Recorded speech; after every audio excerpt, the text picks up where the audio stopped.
합의문은 없이 헤어졌죠. 특히 이재명 대통령이 트럼프 대통령에게 언급했던 핵 추진 잠수함 그리고 중국 잠수함을 염두에 뒀던 건지 시 주석이 비공개 회담 때 이런 표현을 써서 또 큰 관심을 끌고 있습니다. 뭐라고 했냐면 양국이 우호적인 협의를 통해서 모순과 의견 차이를 잘 처리해야 된다. 이 모순이라는 단어를 꺼냈는데요. 센터장님. 네. 이 모순이라는 단어가 언제 쓰였느냐. 2016년에 사드 문제 때 그때 이 문제 처리가 좋지 못하면 모순이 격화할 수 있다. 이런 말을 써가지고요. 몇 년 만에 9년 만에 이런 말 다시 쓴 겁니다. 어떻게 보십니까? 예, 이 모순이라는 게 이제 창과 방패라는 뜻인데 어쨌든 지금 중국 입장에서는 2016년 사드 배치 과정에서 우리 대한민국 주한미군 사드 배치에 대해서 강력한 제재를 가했죠. 사드 보복이라고 얘기를 하는데 아마도 지금 시 주석이 이렇게 모순을 잘 못하면 이 좋지 않은 결과가 날 수 있다라고 하는 것은 아마 학습 효과가 아닐까 저는 그런 생각을 들어요. 왜냐하면 사드 보복을 해서 중국이 얻은 게 거의 없거든요. 사드 보복을 해서 사드를 막은 것도 아니고 결국은 정식 배치가 된 것이고 결국 지금 우리 대한민국 국민들의 대중국 감정은 굉장히 나빠졌거든요. 예. 한중 관계가 나빠지고 국제적으로도 중국의 어떤 외교적 입지라든지 위신이 굉장히 하락을 한 거거든요. 제가 볼 때는 아마 그런 것들을 염두에 두고 이번에 핵 추진 잠수함에 대한 중국의 접근도 사드 배치 때와는 좀 다른 그런 접근을 하고 있는 것이 아닌가 저는 그렇게 봅니다. 예. 박원석 의원님. 예. 이재명 대통령이 비공개 회담에서 이 핵 추진 잠수함이 우리에게 왜 필요한지 꽤 자세히 설명을 하는 모양입니다. 우리가 처한 분단 상황에서 방어권을 적극적으로 행사할 수밖에 없다. 그러니까 시 주석도 유의한다 이런 말을 했다는 거 아닙니까? 그런데도 우리 사드 배치 때에 논란이 됐던 그때 이제 비판성 얘기를 했던 모순이라는 말을 썼다. 어떻게 좀 보십니까?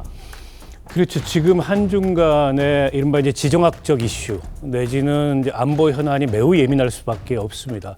때문에 핵 추진 잠수함을 트럼프 대통령한테 요청하면서 트럼프 대통령 앞에서 어쨌든 중국 견제성 발언을 이재명 대통령이 한 것을 두고 네. 이게 의도된 발언이냐, 뭐 실언이냐 여러 가지 해석들이 나왔으나 중국으로서는 유쾌할 리 없는 이제 그런 상황이었던 것만은 분명하고 네. 그에 대해서 어쨌든 중국과의 긴장이 고조되지 않도록 이해를 구하는 설명을 대통령이 했을 것으로 예상을 합니다. 그러니까 유의한다는 말에 저는 조금 의미를 부여하고 싶은데요.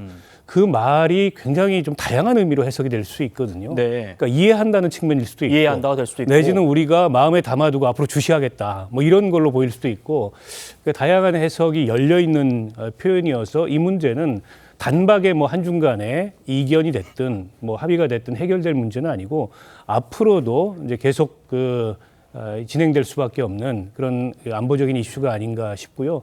어쨌든 우리로서는 핵 추진 잠수함이라는 큰 어떻게 보면 그동안에 이제 이 국방 측면에 있어서 하나의 수건 과제를 해결했다고도 할 수 있겠지만 예. 그게 또 당장 뭐 내일 모레 우리가 핵 추진 잠수함이 생기는 게 아니기 때문에 그렇죠. 후속 과제들이 상당히 있을 것 같습니다. 그런데 트럼프 대통령이 핵 추진 잠수함 건조를 승인했다고는 합니다만 미국에 있는 필리조선소에서만 건조하라라고 한 게 문제가 많다라는 게 우리 정부의 판단이라고 합니다. 최 의원님, 이 필리조선소 한화가 100% 갖고 있는 곳입니다. 한화오션이 40%, 한화 시스템이 60%. 그런데 여기서 핵 잠수함을 건조하려면 방산업체로 지정이 돼야 하고 미국의 방산업체는 연방정부와 의회, 주정부가 직접 통제를 하게끔 되어 있기 때문에 법이 그렇다는 겁니다. 네. 그러면 우리 기업인 한화가 경영권을 온전히 행사할 수 없게 된다. 이런 지적이 나옵니다. 당연히 연방 정부라고 하면 뭐 트럼프 대통령이 이제 승인했다고 하니까 뭐 트럼프 대통령의 지침에 따라서 움직일 가능성이 있으니까 걱정을 좀 덜 해도 되지만 자, 의회 같은 경우는 꼭 그렇지는 않은 상황이죠. 그러다 보니까 미국의 관련법이 굉장히 많고 일부 전문가들에 따르면 그런 것들을 다 획득하는데 3년 내지 4년이 걸릴 것이다. 뭐 이렇게 이제 전망하는 분들도 굉장히 많이 있습니다만 네. 그거보다 더 큰 문제는 과연 필리조선소에서 핵 추진 잠수함을 건조할 수 있느냐 이게 저는 더 큰 문제라고 보거든요. 지금 시설 자체가 없다는 거 지금 아니에요? 시설 자체가 없어서 예. 거의 그냥 쉽게 얘기하면 필리 조선소 같은 그 굉장히 큰 조선소를 거의 하나 만드는 수준의 시설 투자가 있어야 된다. 그거에만 또 3, 4년이 걸릴 것이다 하는 얘기가 나오고 있어요. 예. 그러면 제도상으로도 문제고 그다음에 만든다고 할지라도 만든 뒤에 운용상에 여러 가지가 문제가 있고 과연 만들 수 있느냐의 문제가 있고 그런 것들을 종합적으로 따져보면 자 지금 이재명 대통령이 트럼프 대통령한테 요구했던 거는 핵 연료만 공급해달라 이거거든요. 네. 근데 트럼프 대통령은 그 부분에 대해서는 언급을 안 하고 필리 조선소에서 만들어라라고 했는데 그러면 이게 만들어서 가지고 가라는 얘기인지 아니면 사실상 불가능한 조건인지 왜냐하면 필리 조선소에서 못 만들 것이라고 미국이 판단하고 있을 가능성도 있거든요. 네.